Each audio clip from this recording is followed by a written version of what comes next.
The Gran Turismo series has always been some of, if not the best racing games out there, from the car models to the racing itself. It seems Gran Turismo has it all, and Gran Turismo 1 for the PS1 really showed that this series was going to be great and it was going in the right direction.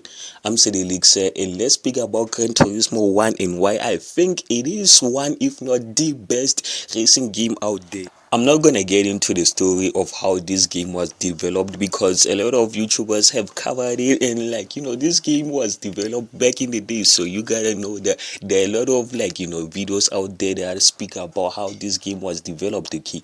But all you gotta know is that the people behind this game spent 5 years living in the studio. Yeah, they left their lives behind to focus on making this game, which showed that they didn't just want to make the game for the sake of money, but they wanted to make this game because it was something they were passionate about. And did I tell you that they didn't have a deadline? Yeah, they weren't pushed to finish the game on they weren't told you gotta finish this game before the 6th of November, or else you ain't publishing this game. And it showed because the game doesn't have bugs. Well, according to my experience, because I've never seen any bug while playing this game or lag, the game really plays well, okay?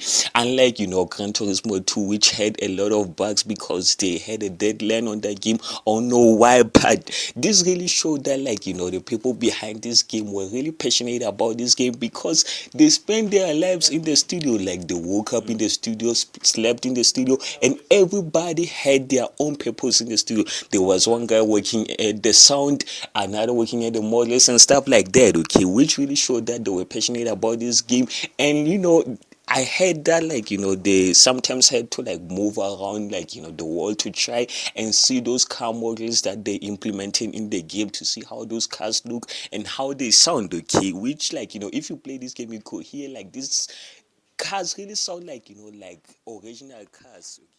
So now into the game. The game had two modes, arcade and simulation. Well, arcade was just exhibition if you are a sport fan, or if you're a fighting fan. I don't know why I say for sports fans only. Meaning you just pick the car, from over 40 cars. Yeah, over 40. Like for a game released in the 90s, over 40 cars, And then you pick the type of race and raced, okay? Simulation was the best. In simulation, you are given 10,000 CR. I'm just gonna say coins, okay, to buy a car. It was just real life, okay. You just okay, I don't know. Yeah, in real life, you don't start with 10,000, but let's just say you started with 10,000, okay.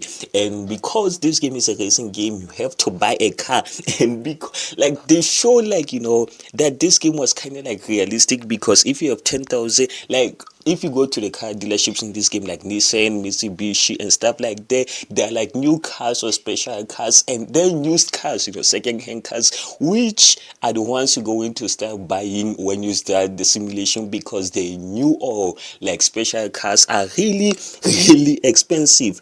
And to race in major events, you had to get a license. Real life simulation, that's what they said, okay. Although it seems cool, the tests are kind of boring because they just try to teach you the basics of the game.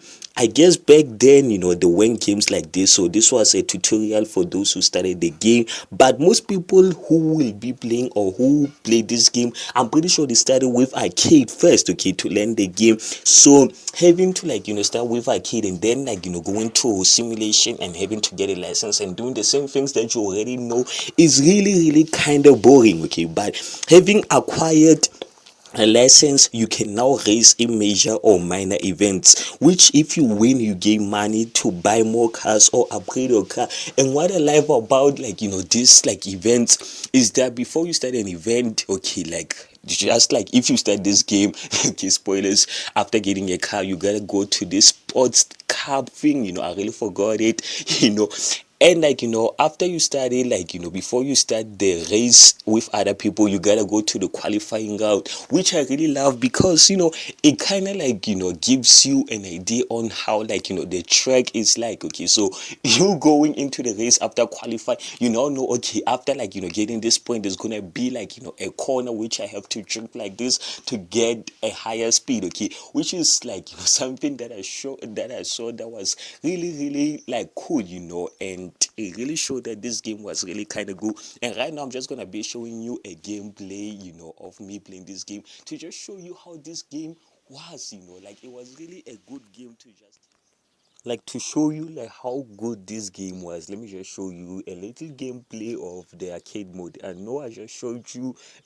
me failing a driver's license, like on the past like clip, but let me just show you like how this game was, because even the graphics, although it was the graphics of a 90s game, they really like knew what they were doing. Okay, so I don't know which car to choose, so I'm just going to like, although I always like I love the Nissan cars, not like in real life, like in this game only. Like in real life, oh no, man, I'm not a big fan of cars in real life. Okay, so let's just go with Chevrolet. Okay, let me see.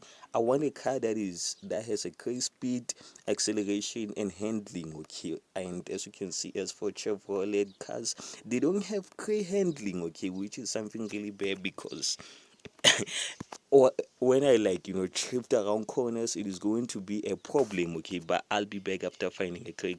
Like, let me just, you will see like when we get to like shadows, like if there's like a building or we get over a tunnel, you will see like the shadow gets over the car to show that you are in like a tunnel or some sort of stuff. Okay, to just show like they were really like passionate about making, oh, what the heck, about making this game. Okay, and they really showed that like this game was going to be something great. Although the second game kind of like lacked a lot of stuff, because as I said, they had a deadline on that game. They went like relaxed while making it, which I don't know why, because as the guy who created this game said that like he didn't want to like make games on a deadline, he just wanted to relax while making these games. I don't know why he had to like rush the second game like that, because the way it looked like it was going to be way better than the first one. But as for me, this first one is way better than the second one. But I don't know what you think. So let me just end this one here, and I'll see you next time. Peace.